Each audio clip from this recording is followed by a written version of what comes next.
exceptional time, um, the words exceptional time, we really are, I find myself speechless during this time because I don't know how to describe it. It's incredibly traumatic. And if we think it's hard for us in the North, the stories that are coming out of the global South are particularly distressing. And also, just in terms of potential for change, from the business of fashion, humanitarian repercussions are expected to outlast the pandemic. I think we know that pretty clearly. Dire consequences for fashion. It is one of the biggest industries of the world. So when fashion goes down, a lot of other people, I'm telling you all this, you know it already. But I'm really interested by the flood of conversations that are coming up around this issue. Conversations that will no doubt be completely not redundant, but will be not as relevant in 2 weeks' time as they are now. The landscape is changing so fast. So I just wanted to get some reflections from you of how you think the fashion industry is looking at this time and responding to this time. Because when I tune into things like Vogue Global Conversations, I feel an industry that's trying to adapt but survive pretty much as before, almost, but using maybe new text or new messaging. So I'm going to go around each person and just get, Kate, do you mind if I start with you for this one? How is the fashion industry responding to this time? I think that whenever a crisis like this happens in a community like the fashion community, what we see is the fundamental reality of it being laid bare. And we really see who has power, who has more, who has less, and who is going to benefit. Perhaps we also see what people value and also maybe what they fear. And one of the things that is maybe concerning or perhaps illustrative is that maybe what we see, the way that people have been approaching things so far, which is largely within the fashion system over the last 50 years, has been dominated by pursuit of profit and capitalism. What we see is that the capitalist mindset really can't address the problems that are arising from the pandemic. And so to stick within the capitalist mindset and to try and think through this, we're never going to get to where we need to get to. So a lot of the challenge that the sector is currently facing is in letting go of what's been before and then in circling around and building again from something fundamentally different, something which fundamentally recognises the roots of the crisis and how linked they are to climate change, for instance. And so it's a massive deal. And I agree with you when you said that in 2 weeks, what we're thinking now or talking about now will be different. And it is true because everything is uncertain. Yeah. And in these times of uncertainty, what we need to begin to be doing is talking strategically about the things that we're interested in progressing. We can't simply just talk in terms of small sort of tactical changes. It has to be a bigger conversation. And maybe what these many voices adding things to are all part of us rehearsing this more strategic conversation. I don't know if we're there yet, but that's where I think we need to head towards. Okay. I think so. I feel as if I should have asked you the question last of all, actually, because I do want to look at the fact that I watched one episode, one of the Vogue Global Conversations between Virgil Abloh and Stephanie Fire from Farfetch and someone from Moncler, and it felt like, on one hand, they were talking about how to respond in terms of marketing messaging to this time. So I thought it was almost like old world thinking, not quite grasping the enormity of what's happening. And on the other hand, Virgil Abloh was saying we need to reconsider fashion as a service industry. And I find that it was almost like dual mindsets were being occupied. One that was going, we can adapt and change and continue to profit.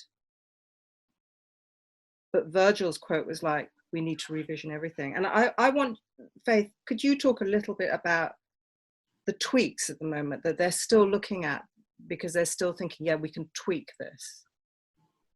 Yeah, certainly. First of all, just so happy to be in conversation with these three amazing women. So thank you for inviting me.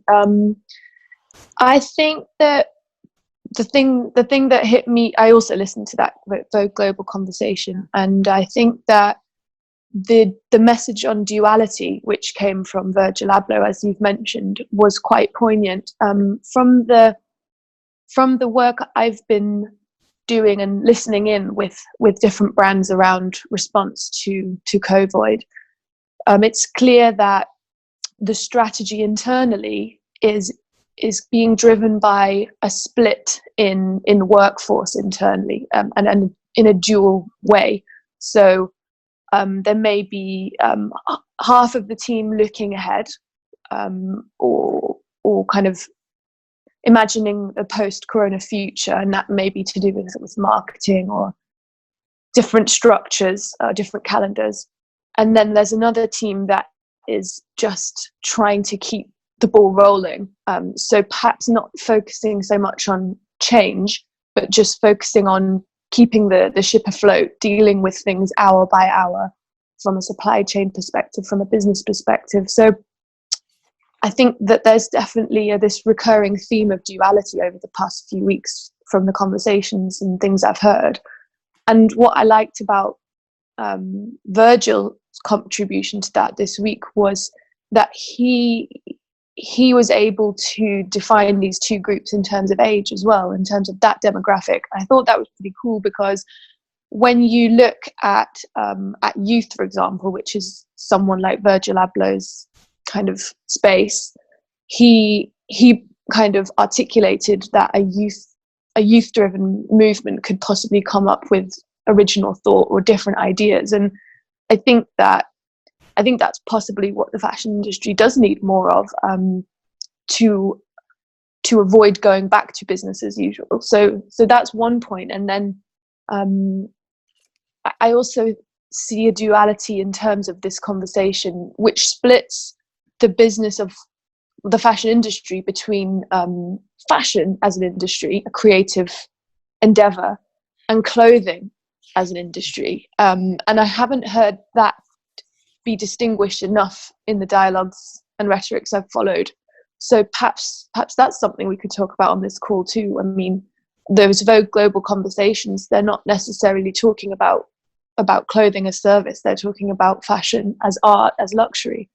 And I do think there's a lot of difference between those in this context. Yes, absolutely. And Saf, your feelings about how the fashion industry is responding to this time?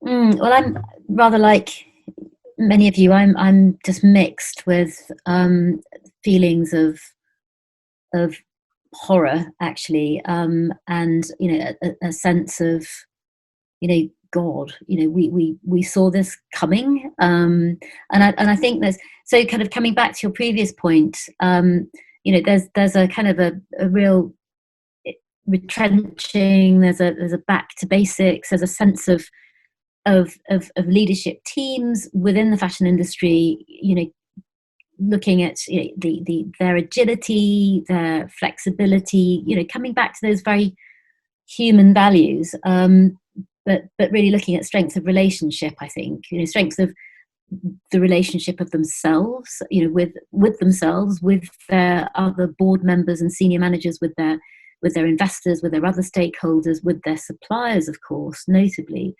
And frankly, if they've done some of the work towards this, they're obviously in a much stronger position to act and to do the right thing. And I,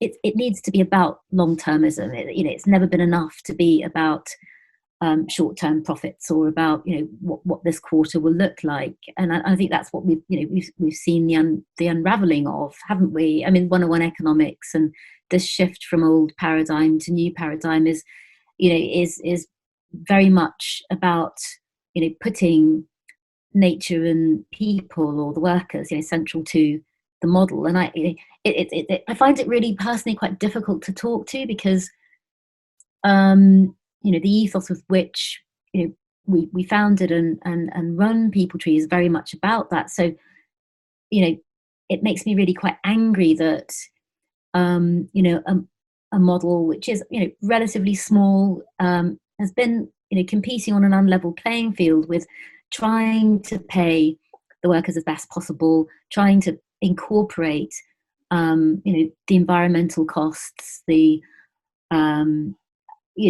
but having to just do this whilst everyone is on this race to the bottom, and we haven't had the opportunities to truly amplify the best practice within the fair trade movement or within the sustainability movement. Because had there been resource available, there's no point kind of looking backwards, but now is a time to really say, okay, well, where are the best practice opportunities? What can we do to pull those forward? How do we look at building leadership in a VUCA world? And without that, we're stuck. So I get, I'm delighted to see that there are some responses that are kind of okay, but I'm yet to feel excited and happy that some fashion retailers have decided to pay for their orders and take their orders rather than cancel them. Because why would you not? Why would that not be your responsibility to take the fabrics or the product that is on the production line or that is ready in the factory? If you've made profits for the last 2-3 decades, how could there not be money enough in the kitty to pay the people that are suffering the most right now? Yeah. I just think, to Saf's point on leadership, to all of Saf's points, I would agree, especially this feeling of not being able to be happy or necessarily celebrate some of the just things that have been happenings, like brands deciding to pay for their orders. That's just the right thing to do. But I mean, a lot of the conversations have been around this rhetoric on pausing, rethinking, readjusting, resetting, and that's great on one hand. On the other hand, it's a bit problematic. But back to this idea of leadership, it's just, this is an opportunity for strong leadership to develop or to be revealed, especially when it comes to policy, even beyond just the industry.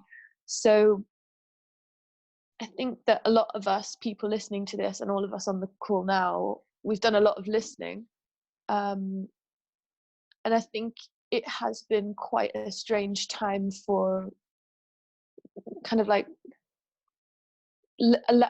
being able to recognize how far your moral imagination can actually go. Like, what is the right thing to do, and who is in a position that can drive progress. I think there's a lot more leadership needed, I guess, is how I'd round up the point. So consumers' relationship with fashion is going to change hugely, isn't it? Or are we just going to dive out of this time and just consume?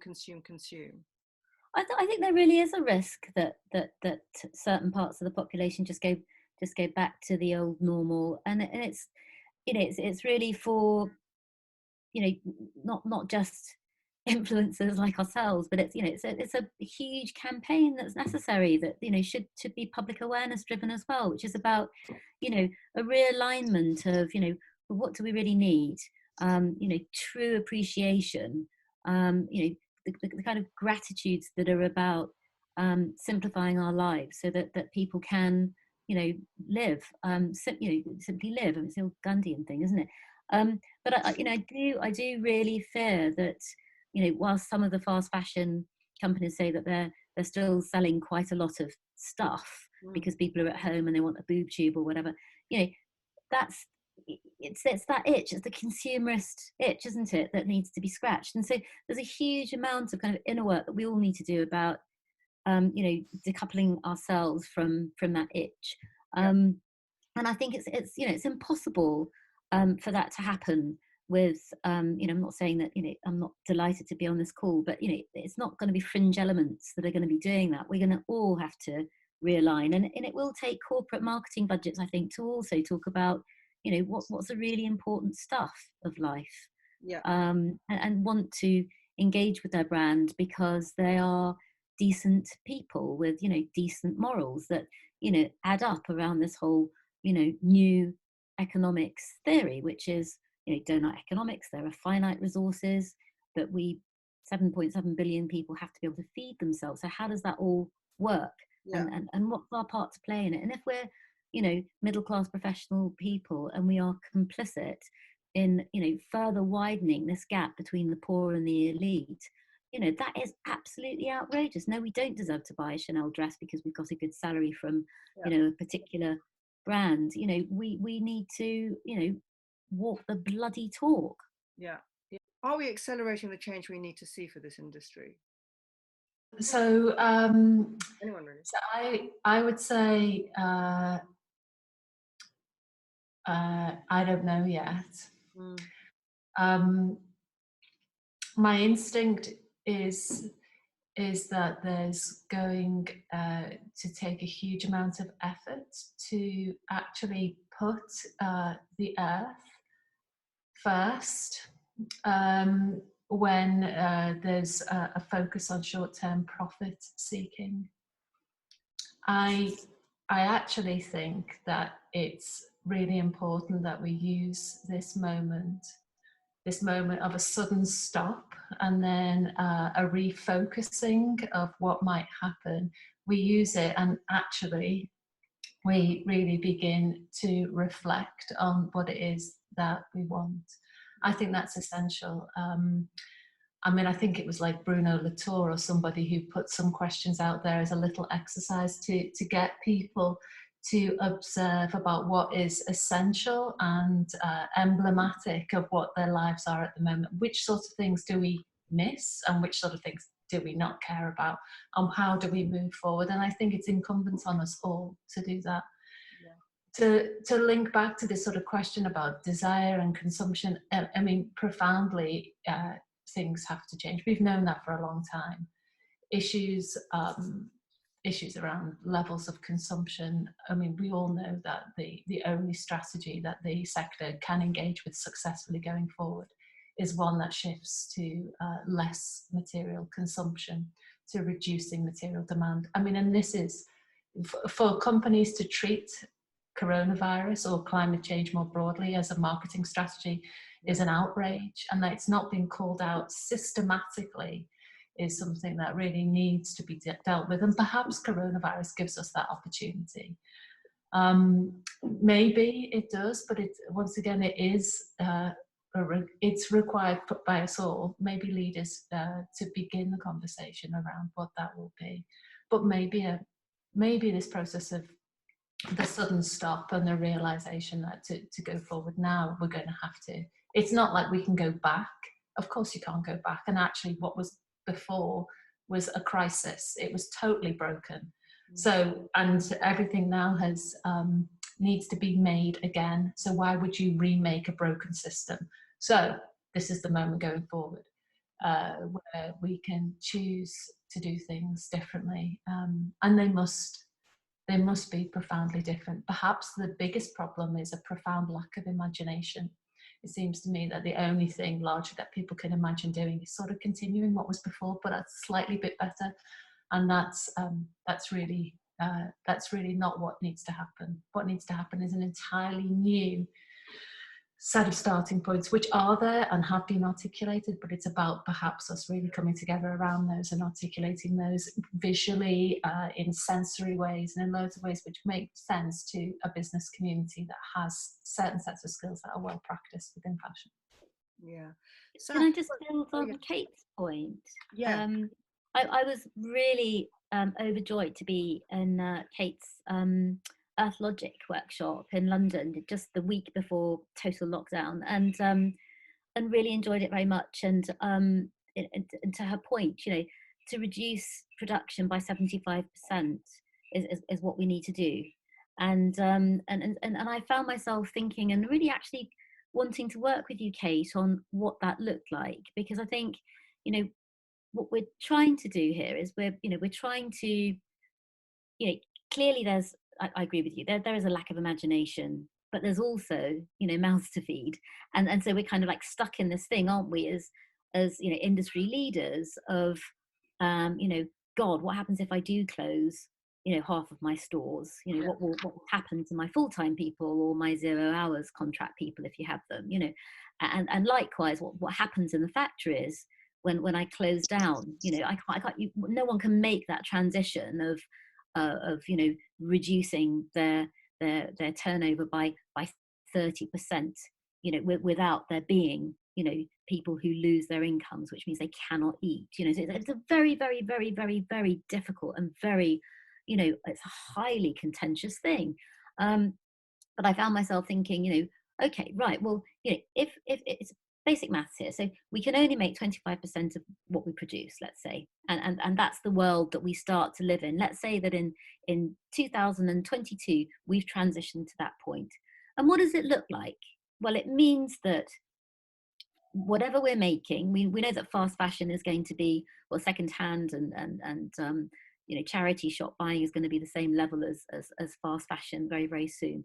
But what about the new stuff? So if we concentrate on, you know, if we look at the FOB price of a let's say a dress, what it means is that rather than the components being, let's say, 3 to 5% labor, the labor cost component is going to be much, much higher, and that will come through those materials having been created and farmed in a way that creates livelihoods, which organic agriculture often does, whether you're looking at, you know, hemp, or you're looking at linen, or you're looking at organic cotton, which, as you know, I'm a great fan of.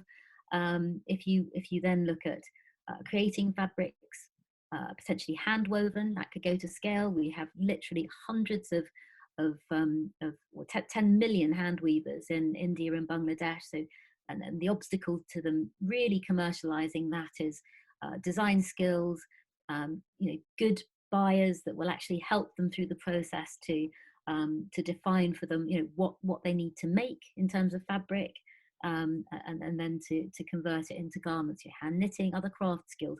Now, if we were to convert in that FOB price a large proportion to labor, and then we said, let's say 30% material cost, and those material costs obviously need to reflect not only you know, the carbon, but also, you know, the water footprint, the soil and fertility footprint, etc., etc., etc.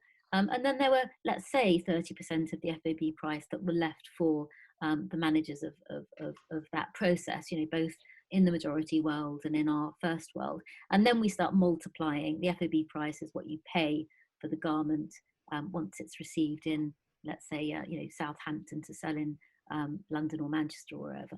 But the point is, one has to start looking at the economics behind product, but one can get more value addition into it, and there's no reason why that couldn't happen very, very quickly. It's simply that we haven't had the resources in it to actually look at what that could be, and this is what frustrates me most. But yes, I mean, I'd love to hear from you all as to whether you think that we could just start making products totally differently if they're new, so as to feed more people. Yes. Right, we've got 7.7 billion people to feed, whether they're selling fashion or they're farming fashion or making fabric or sewing it. But how do we actually feed the 7.7 billion people on our earth? Yeah, because that's the question, isn't it? Yeah, I totally agree. I really feel like that is often the elephant in the room in many of these conversations, that we can romanticize the contraction in the industry. We can we can be celebrating the clearer canal water in Venice, but the economics of what you just so thoughtfully spoke through are often not fully understood by people. But then even when the information is there, like, I think my thing is, like, how do we make that more engaging for people? Because there's quite a small community of us thinking this way, having these conversations, but the community of citizens who are also identifying more as a consumer is so much bigger. So, like, is it a brand's responsibility to start talking about this in a way that their community gets or is more interested in? Like, I think this pandemic has accelerated an agreed interest in system change. And, you know, people weren't really talking about system change in a public forum even a few months ago. It was still quite a specific way to talk about fashion. But, you know, this interest is here now. So how do we make brands possibly more accountable to committing to it is a conversation. But also, how do we just get more, like, everyday people to care? Because I know, like, during this time I've been way more thoughtful around the consumer side of this discussion, because frankly I've been sat at home on Instagram looking at stuff, and I've actually never, to be totally honest, I've never wanted stuff more than I have in the last few weeks, which I kind of cringe to admit. But there's definitely this sense of YOLO that I feel among my peers and among my communities, whereby when quarantine's done, I'm going to get this. When quarantine's over, I'm going to go there. Like, I will indulge. And people feeling like that sense of they deserve more. So who can lead or steer culture away from that mindset? Those are the conversations I'm really interested in having, in sync with the economics that you're outlining as well. It's just so many pieces, moving parts to this this change. I mean, weirdly, that's so interesting, isn't it? I mean, Faith, how could you do that? You know, is it getting the graphic designers together, creating some tiles, getting an alternative message out there? You know, this is not about, you know, self-isolation. I'm just going to, you know, have an orgy at the end of it. You know, actually, you know, I'm not an idiot consumer anymore. I'm a, you know, conscious consumer. And, you know, I mean, how could you drive, you know, an educational campaign that might resonate with, you know, boohoo customers? I'm not suggesting you know, you might be, but no, but I mean, the point is, like, how to go broader to get that piece. You know? Absolutely. How is this conversation more inclusive? Yeah, to people who don't know as much as us. Truly. So one of the things that I was thinking, that what we're describing here is crisis politics, and it's been I mean, it's a subject of study in various for various different groups for a long time, and I think Naomi Klein has written quite a lot about this. She wrote a book called Shock Doctrine, and in there she talks about within these crises, there are sort of two phases of disaster. There's disaster one, which is like, you know, the coronavirus pandemic unfolding as it is now. And then disaster two is the sort of things that people with power subsequently get up to. And so one of the things that I think we were just talking about, which is about how to respond, how can you begin to steer or swerve people that might be just like looking for a blowout post-pandemic into some sort of consumer frenzy, how you can begin to steer that. And if we're going to try to influence the things that people with power get up to, we've got to begin to tackle issues which are about people with power furthering their position of power, and largely that's happening through the market and through other things. So we really do need to begin to deal with that. And I think that there's a lot that we have to do to readjust people's sort of obsession or conflation between a sense of happiness and also buying more stuff. All of the evidence that we have, and this is like substantial evidence gathered over decades, is that it simply does not in any way equate to a sense of well-being or happiness, as we know. In fact, actually, the evidence suggests is that increasing levels of consumption can undermine personal well-being. The more materialistic you are in mindset, the less likely you are to have a rich and vibrant group of friends. The more materialistic you are in mindset, the more likely you are to take antidepressants and to be a depressed person. And so what we see is that actually we're in a sort of social trap here, where the society and culture forces us towards thinking that consuming is going to somehow release us from these feelings that we're experiencing at the moment, but actually it's not the way to go. And so maybe this is the moment that we can perhaps begin to readjust and reassess. I understand that there's a level of boredom. Everyone's at home, people are on Instagram, or maybe some people are at home, that, except for the key workers, of course, and people are on Instagram if they've got spare time. And maybe people are looking to consume things in this way. But maybe if what's released at the end of this is a massive party without lots of material consumption, maybe that's okay. There are lots of non-material ways that you can enjoy yourself, and they're not all obsessed about buying new items, perhaps fashion goods. Yeah. Wouldn't it be wonderful if the fashion company C-suites were in a position to talk about, the kind of principles of, action for happiness, and to, help their, employees through to their customers to go on that journey, that journey of empowerment. And, yes, as part of it, you might want to buy, a beautiful dress that you would treasure, once a spring, and some good, basics as they, wear out and wear through. And but yet, I guess that's kind of echoing back to the idea of fashion becoming more of a service economy, a whole kind of lifestyle proposition, as it were. Yeah. Yeah, I agree with that. I agree with that. But and just to add, I think that a lot of what my peers at least associate fashion with, or even consumption, whether that's a piece of clothing or whether that's binging on Netflix shows or data consumption or any other kind of way that we inform ourselves. And I think that if we can start to unpack why so many of us inform our identity with the material things that we have, if we can start to unpack that question, then maybe we can start to change direction, as to Kate's point. And thanks, I really liked your reply, Kate. Also, that really helped me understand a bit more about the role that brands have to play here, because, and I'm talking about big brands, big companies that lots of young people look up to.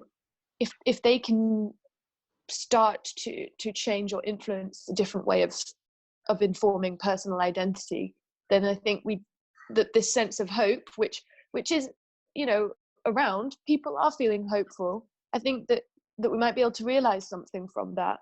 And yeah, a big party at the end of all this sounds really good as well.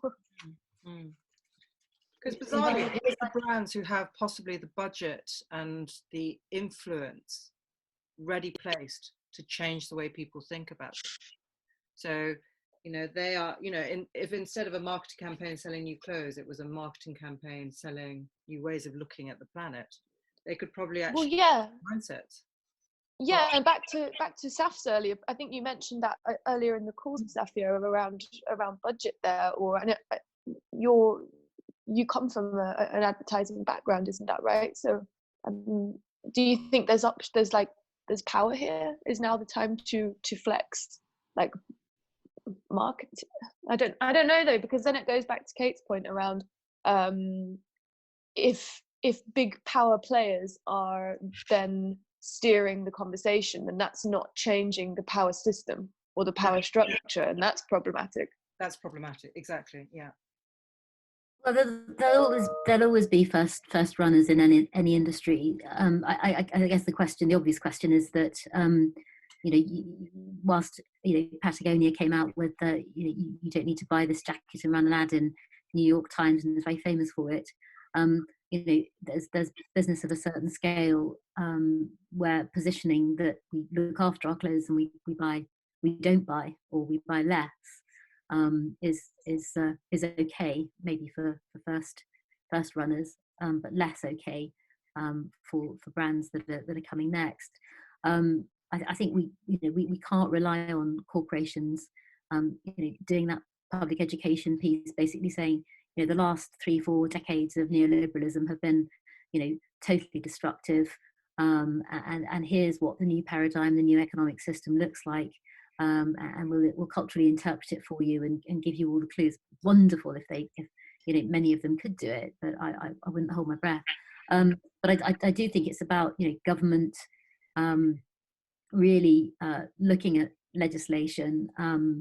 We have environmental laws, we have minimum wage laws. None of them are enforced. It's shocking. Company directors should be being held accountable for violation of slavery in their supply chains, as should they be held accountable to go net zero carbon by a certain date. Some would argue 2050. I mean, we just don't have the luxury of that amount of time. So how do we get a management team to deliver on that by 2030? So I think whilst I totally would love to see, Faith, that fashion companies are really starting to imagine, they're starting to show some true leadership, whilst being very conscious of their bottom line, supporting the jobs and the people that they need to feed. I think government will work with business increasingly to create a framework so we don't have this continual race to the bottom. We need a race to the top. Yeah, I would really agree. I think that for a long time we've known that there are moral limits to markets, that there are places that markets can't go, and when they do go, they distort and are very destructive to lots of parts of life. And that one of the things that we have all experienced within the coronavirus period is that governments will go fast and with enormous budgets into parts of the social experience that we didn't imagine that they would before. And so what's going to happen, I think, is that the governments are going to have to take drastic action and begin to move some realms of human activity out of the market, and they are going to have to really embrace public investment. And I think that may be through a strict legislative framework, or it may be through governments operating in all manner of different ways. I also wonder if I can just go just a loop back and to catch the point about employment. And I think that this is really critical within a conversation and a practice of less. So trying to move an economy to reduce the material demand in the economy and to shrink it. One of the things that we are always really cognizant of is employment, because this is essential, and it's certainly in a high labour, low wage, high labour industry like fashion. I think that it's really important to think that through. But what the evidence is in other sectors that have begun to engage with these issues is that there is a lot of employment to be had. It's just not in the ways that it was before. So if you look, for example, to the energy industry, there's been a massive reduction in coal-fired power stations, for instance, and burning oil for fuel, and yet an enormous number of jobs have been created in the renewables industry. And what we see is just a shift into different and newer sectors. And so all the evidence that we have at the moment from projections which are looking at employability and employment opportunities is that there will be plenty of things that people can do. It's just that they will not be as they have been to this point. And it will be very uncomfortable and rocky in the shorter term as we're finding those. But I think that there will be things that people can do. And maybe if people are paid a living wage, or even beyond a living wage, for the contribution that they make to the fashion sector, where actually at the moment prices are just so extraordinarily too low. And if they increase, then maybe that things will begin to shift. I'm going to add one point. I spoke to a woman called Nandita from the Asia Floor Wage Alliance, and she raised a lot of these points, or which she said what we need to see is less collections a year, which are then better paid for. But the final point that she made is, she was speaking from India, that area of the world is going to be so impacted by the climate emergency that she felt that there was a necessity for people in that region to stop making goods for Western markets and start preparing themselves for what is coming. So in terms of getting enough food for themselves, in terms of setting up healthcare systems that actually responded to the problems. So I think I think that's absolutely the right thing. You know, there's been a huge movement of looking at, you know, how south to south fair trade can work. And you're absolutely right, that's also about, you know, the use of resources and how it can be better positioned. So moving resource out of, you know, creating clothing for the north, creating hand-woven clothing for the south that actually is culturally and you know, more breathable, but also looking at how one can you know, free up land use. One reason I'm such a fan of organic cotton is because it's a cash crop. It rotates with, you know, with green gram and bananas, and you can grow vegetables between it. You know, it can be drip fed. You know, so what you're doing is you're creating a true social equity in that community. But yes, I think we do need to be really relooking, you know, how we use resources, and, you know, the purpose back to how do we feed people, you know, and how do we feed people, as you quite rightly say, Belle, in a climate that is breaking down, in an ecological system that is breaking down. So we need to build that resilience, both in terms of people and make it possible for them to feed themselves, I think. Absolutely, yeah. We're getting but to my question, or can I just ask Kate that to Safia's point, that sounds like a shift away from a global viewpoint to more of a local viewpoint. And I just wonder what Kate's perspective on that is from an Earth Logic point of view. Well, I think it sounds like a regional viewpoint, not necessarily a local viewpoint, but absolutely we would. So the ideas behind Earth Logic are very simple, actually, and it's an attempt to put Earth first before profit, and when one does that, a whole set of different opportunities begin to emerge. So it's essentially articulating a paradigm shift, and when you do that, we begin to see landscapes or places where fashion activity can really begin to flourish and embed themselves with, we think, fully more positive starting points. And certainly within that, localization or a shift towards more regional adaptability based on place seems absolutely critical. And so as we begin to do that, we will begin to think about what it will be like to live in the places that we occupy, and also how we can use fashion to begin to really contribute to life in those places. And that feels like a very different starting point from just making goods to export to foreign markets. There's a horrible word, isn't there, that's been banging around for 30 years called glocal. This idea of, you know, a kind of systems what approach. A word. I know, it's horrible, isn't it? But, you know, so we're thinking globally, we're systems thinking globally, which is, you know, holding, how do we feed humanity? How do we reduce the impact of climate collapse?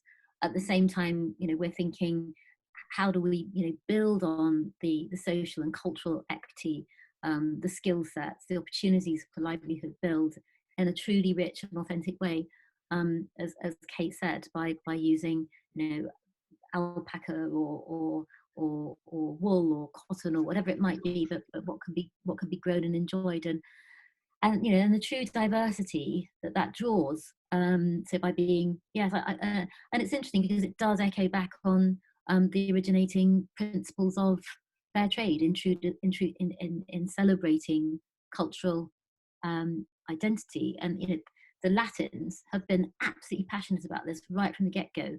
They want self-determination, and we've kind of forgotten that actually, most people, including ourselves, don't want to come into a job and be told what to do and have zero creative input to that role. It's a very, very impoverished way of earning a livelihood. So it comes back, I think, to true social inclusion, and actually an economic system that adds up, going back to Kate Raworth's donut economics. And of course your brilliant work with Earth Logic, Kate, which I think makes really, really clear the urgency of the shift towards new paradigm. Yeah, another point, thank you Safia. Another point that Belle made was about the role of technology, and I think it's really important, perhaps we just catch it one more time and say it doesn't seem to have a role of technology in any way of providing a fix to any of the things that we're talking about here. This is a problem which is not a technological problem. This is a problem that is political, it's organizational, it's based in many other systems, and it is economic. It's not technological, and to think that somehow some sort of fix will be somewhere maybe over the horizon, or even just casting around, looking for one that's lying around at the moment, it does not exist. And we must be strong in the realization that we can't look away from the difficult work here of dealing with these issues that we've been talking about. We have to, as the phrase goes from Donna Haraway's work, to stay with the trouble of the difficulty here, and to really begin to work through that. I think, one of the things that this crisis is it's put everybody in emergency mode, and so much can get done when you're in emergency mode. We can see, from across societies how much has actually happened. And the trick now, that the thing that we need to do with climate change being on the horizon, which will have so many more serious ramifications than the ones we've been experiencing so far, is that we have to keep emergency mode on, and we have to find a way to use that to begin to transform the sector at root. And for me, as for many others, that really means dealing with the underlying logic of economic growth that fundamentally prevents change from occurring.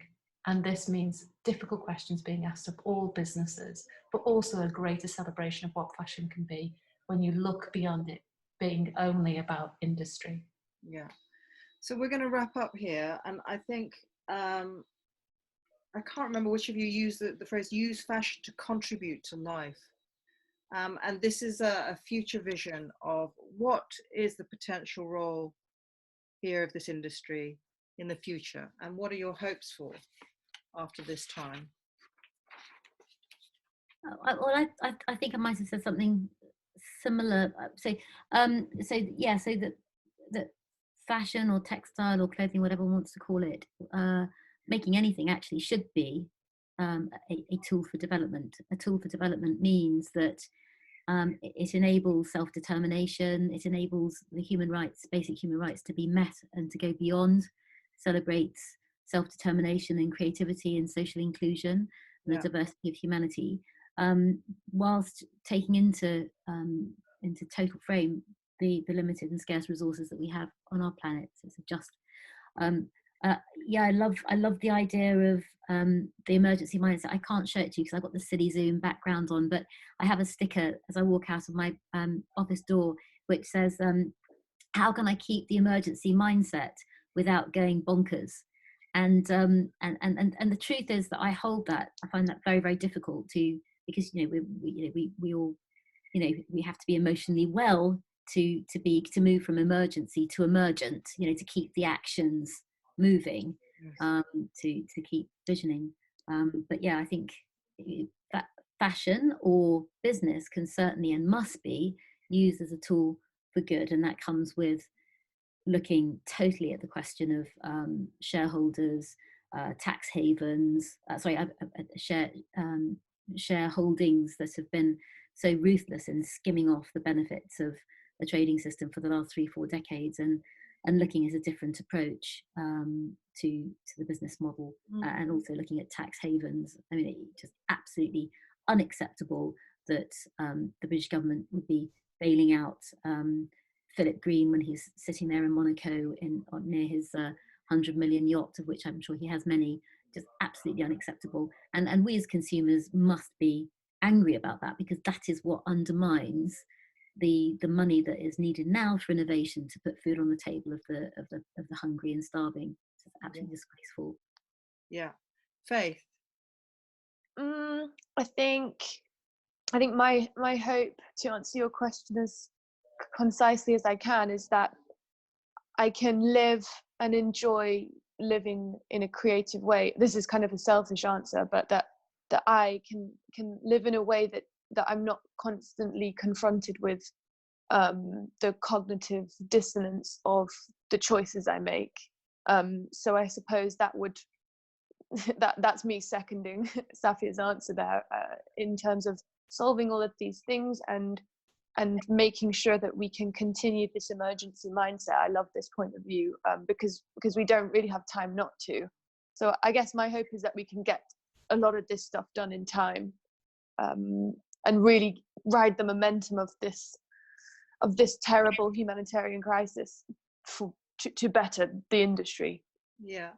And Saf, when you say fashion/clothing as a tool for development, it also needs to be a tool for adaptation and resilience as well. I think what's coming up on the horizon, I spoke to someone who's going, COVID-19 is the beginning of a series of shocks that will occur.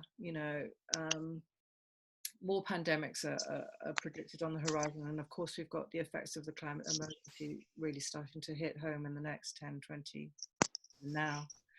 Kate, do you want to have the last word on? Oh, sorry, Saf, did you want to? Just when I say development, I mean the Sustainable Development Goals, which covers climate, as it covers water pollution, as it covers the whole, plethora of everything that sustains humanity on this planet. Because it doesn't matter to the planet if we go. It's about humanity, isn't it? I mean, the planet can live without us quite comfortably, I'm sure. Yes. Better, probably. Kate, hopes for the future?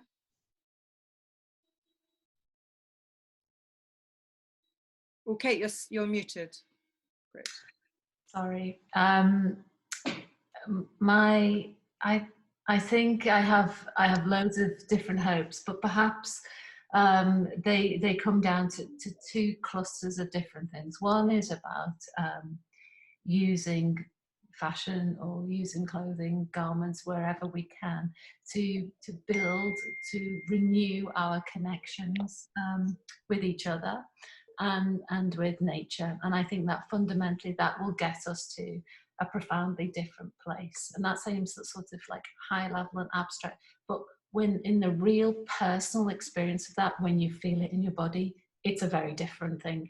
Its association with consumption is almost irrelevant. When you actually use clothing in a different way, I think it is a different experience. But the second point is about us making sure that we are not at the service of the fashion sector, but that it's at the service of us. And I think that this is really important. I think it's been the other way around. We've sort of been, toyed with by the needs of economics and profit seeking, and actually it's time to put it the other way around and make sure it's at the service of life. Thank you, everyone. That was really, there's just so much to think about. Thank you.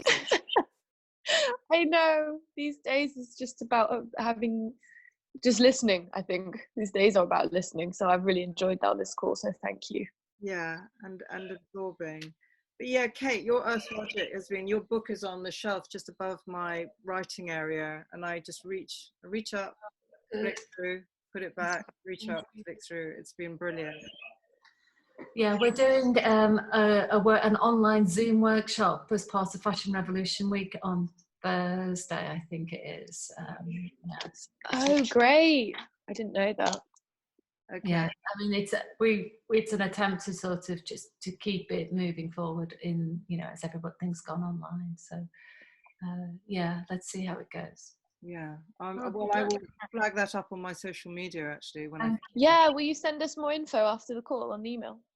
Yeah, it's just apparently up with all the other Fashion Revolution. I haven't seen it. But Okay. on Thursday at 4 p.m. UK time. Okay. Well, yeah, if I find it, I'll share it on the WhatsApp. I mean, it's like I've got to go. My kids are downstairs. They've been very quiet. I don't know if you can hear the thumping has begun. No, that's so good, Kate. God, they're They are quite old now, but there's a football being kicked against the wall downstairs. amazing. Excellent. All right, take good care. Bye. Thanks for everything. Thanks, Bye. Kate. Thank you, Belle. Thank you. Lovely to meet Thanks you. for organising, Belle. And yeah, thank you, Saf. It's a pleasure to hear more about your work. Yeah. Speak to you soon. Bye. Bye.